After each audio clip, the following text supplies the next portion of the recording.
ఈరోజు శ్రీనివాస్ యాదవ్ గారి సీన్ అని పెంచుకుంటాం మేము. ఇక మీటింగ్లో వచ్చి మాత్రం శ్రీనివాస్ యాదవ్ అనవలసి వస్తున్నది. ఇక్కడ నన్ను పజాన అంటే నేను సీను అంటే ఈ స్థాయి కనుక మేము రావడం జరిగింది. ఎట్లా అంటే మేము ఒకప్పుడు మీ దాంట్లోనే ఉంటే మీ దాంట్లోకి ఈరోజు ఇక్కడ వచ్చినాం. ఈ శ్రమంతా మీదే, ఇది మాది కాదు. ఇది నాయకులు అనే వాళ్ళు, నాయకులు అనే వ్యక్తులు పార్టీ కార్యక్రమాలే కానీ మన లోకల్ కార్యక్రమాలు కానీ చెప్పడం మట్టుకే మా వంతుంటే దాన్ని 100% చేసేది మాత్రం మీ బాధ్యతగా తీసుకొని, నేను ఈ మధ్య తిరుగుతా ఉన్న అన్ని శాసనసభ నియోజకవర్గాలు మాడ మండుతున్నాయి, కాళ్ళు కాలుతున్నాయి. అయినా కానీ మహిళా సోదరిమణులు మా అన్నదమ్ములందరూ కూడా పాదయాత్ర చేస్తుంటే నాకే ఇబ్బంది అనిపించేసింది. మండు టెండర్లు కూడా లెక్క చేయకుండా ఈ క్యాంపెయినింగ్లో ప్రచారం పాల్గొంటూ ఉన్నారు. సాయంత్రం వచ్చి మళ్ళీ నేను సీని కూడా చెప్పిన, ఈ ఎండలో ఎట్లా సాయంత్రం పెడితే బాగుంటుందమంటే ఇప్పుడు సాయంత్రం ప్రోగ్రాం అంటే ఏ కష్టాన్నైనా లెక్క చేయకుండా మీరంతా ఒక నాయకుడి గురించి పాటుపడుతూ ఉంటారు. నాయకుడు ఇచ్చిన కార్యక్రమాలన్నీ 100% తూచా తప్పకుండా చేస్తూ ఉంటాం. మొన్న ఈ మధ్యనే జనరల్ ఎలక్షన్ జరిగినాయి, అసెంబ్లీ శాసనసభ ఎన్నికలు జరిగినాయి. ఆ ఎన్నికలలో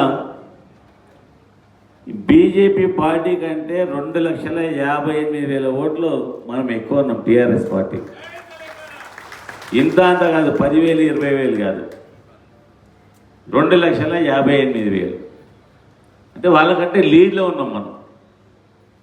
అలాగే కాంగ్రెస్ పార్టీ తీసుకుంటే కాంగ్రెస్ పార్టీకి 1,83,000 ఓట్లు లీడ్లో ఉన్నాం మనం. దాదాపు మా ఇద్దరి దగ్గరనే 1,00,000 ఓట్ల తేడా ఉండేది ఆ పార్టీలకు, శ్రీనివాస్ దగ్గర నా దగ్గరనే. అదృష్టవశాత్తు నగరంలో ఉన్న ఈ పార్లమెంటు నియోజకవర్గం లోపల 7 శాసనసభ నియోజకవర్గాలు ఉంటే అందులో 5 టీఆర్ఎస్ ఎమ్మెల్యేలమే ఉన్నాం. జూబ్లీహిల్స్లో మాలగట్టి గోపీనాథ్, సనాతనగర్లో శ్రీనివాస్, సికింద్రాబాద్లో నేను, ముషిరాబాద్లో ముఠా గోపాల్, అలాగే అంబర్పేటలో కాలేరు వెంకటేష్.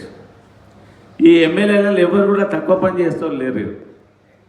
ఎవరి మేరకు వాళ్ళు 24 గంటలు జనం మధ్యన, ప్రజల మధ్యనే ఉండి వాళ్ళకు ఎప్పుడు అవసరం పడితే అప్పుడు ఇంటి దగ్గర లేకుంటే ఆఫీస్ దగ్గర లేకుంటే ఇంకెక్కడైనా అందుబాటులో ఉండి సర్వీస్ చేసుకుంటూ వస్తూ ఉన్నాం.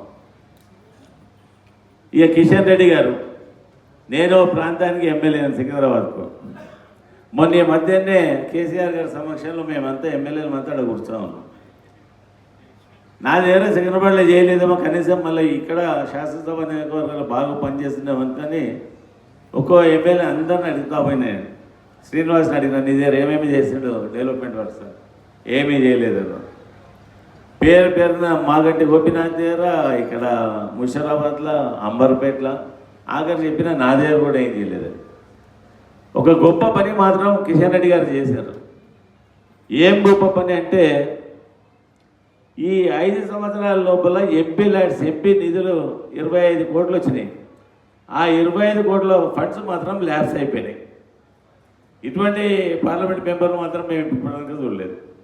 మళ్ళీ ఎవరి దగ్గర ఖర్చు పెట్టాలి ఏమైందంటే, మళ్ళీ అఫీషియల్ వాళ్ళని అడిగితే ఫండ్స్ అని ల్యాబ్స్ ఎత్తున్నాయి సార్, డెవలప్మెంట్కి మాత్రం ఎంపీ గారు వాడలేదు ఇంకా అని చెప్పారు.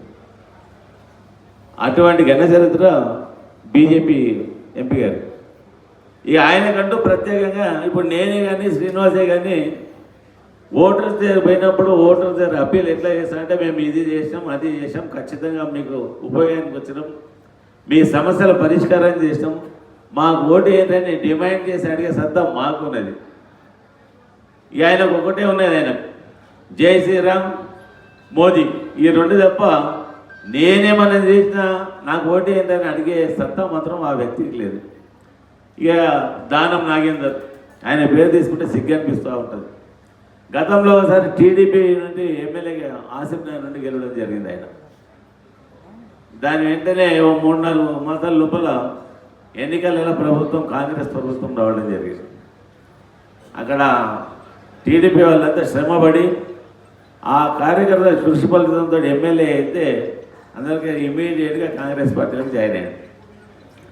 బై ఎలక్షన్ వచ్చింది, మళ్ళా చిత్తుగా ఓడించి ఇంటికి పంపించారు. అప్పుడు ఆసిఫ్ నగర్ కోసం మొన్న మధ్యాహ్నం లాస్ట్ మంత్ ఒక నెల క్రితం మా ఎంబడే ఉన్నాడు. టీఆర్ఎస్ బీఫామ్ మీద టీఆర్ఎస్ జెండా పైన ఖైరతాబాద్ నియోజకవర్గం నుండి ఎమ్మెల్యేగా ఎన్నుకోవడం జరిగింది. ఓ నెల లోపల మళ్ళీ ప్రభుత్వం మారగానే మళ్ళీ కాంగ్రెస్లోకి పోయాడు.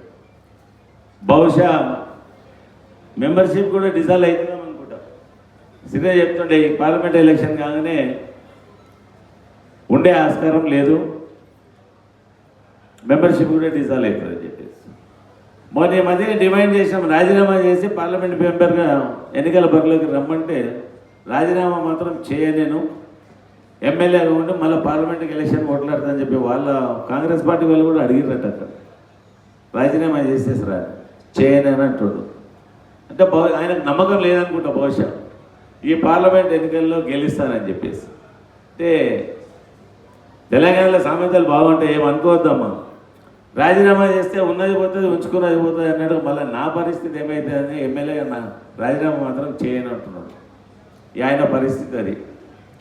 బాగుంది దయ వల్ల హైదరాబాద్ జంట నగరం లోపల 7 శాసనసభ నియోజకవర్గాలంటే ఇంచుమించు సిటీ అంతా కవర్ అవుతూ ఉన్నది మనకు. ఒక ఓల్డ్ సిటీ తప్ప న్యూ సిటీ కంప్లీట్ వస్తూ ఉన్నది ఈ 7 అసెంబ్లీ సెగ్మెంట్స్లలో. అంతటా కూడా బలమైన శాసనసభ్యులు, బలమైన క్యాడర్ ఉంది మనకు. ఒక సన్నకారులనే అంటే మొత్తం మంది వచ్చిరో రాలేదో రిజిస్టర్ పెట్టినా నేను మళ్ళీ ఎంతసేపు మాట్లాడుతాను సీనియర్ చెప్తా ఉన్నాడు. బయట డివిజన్ వైజ్ రిజిస్టర్ పెట్టాను.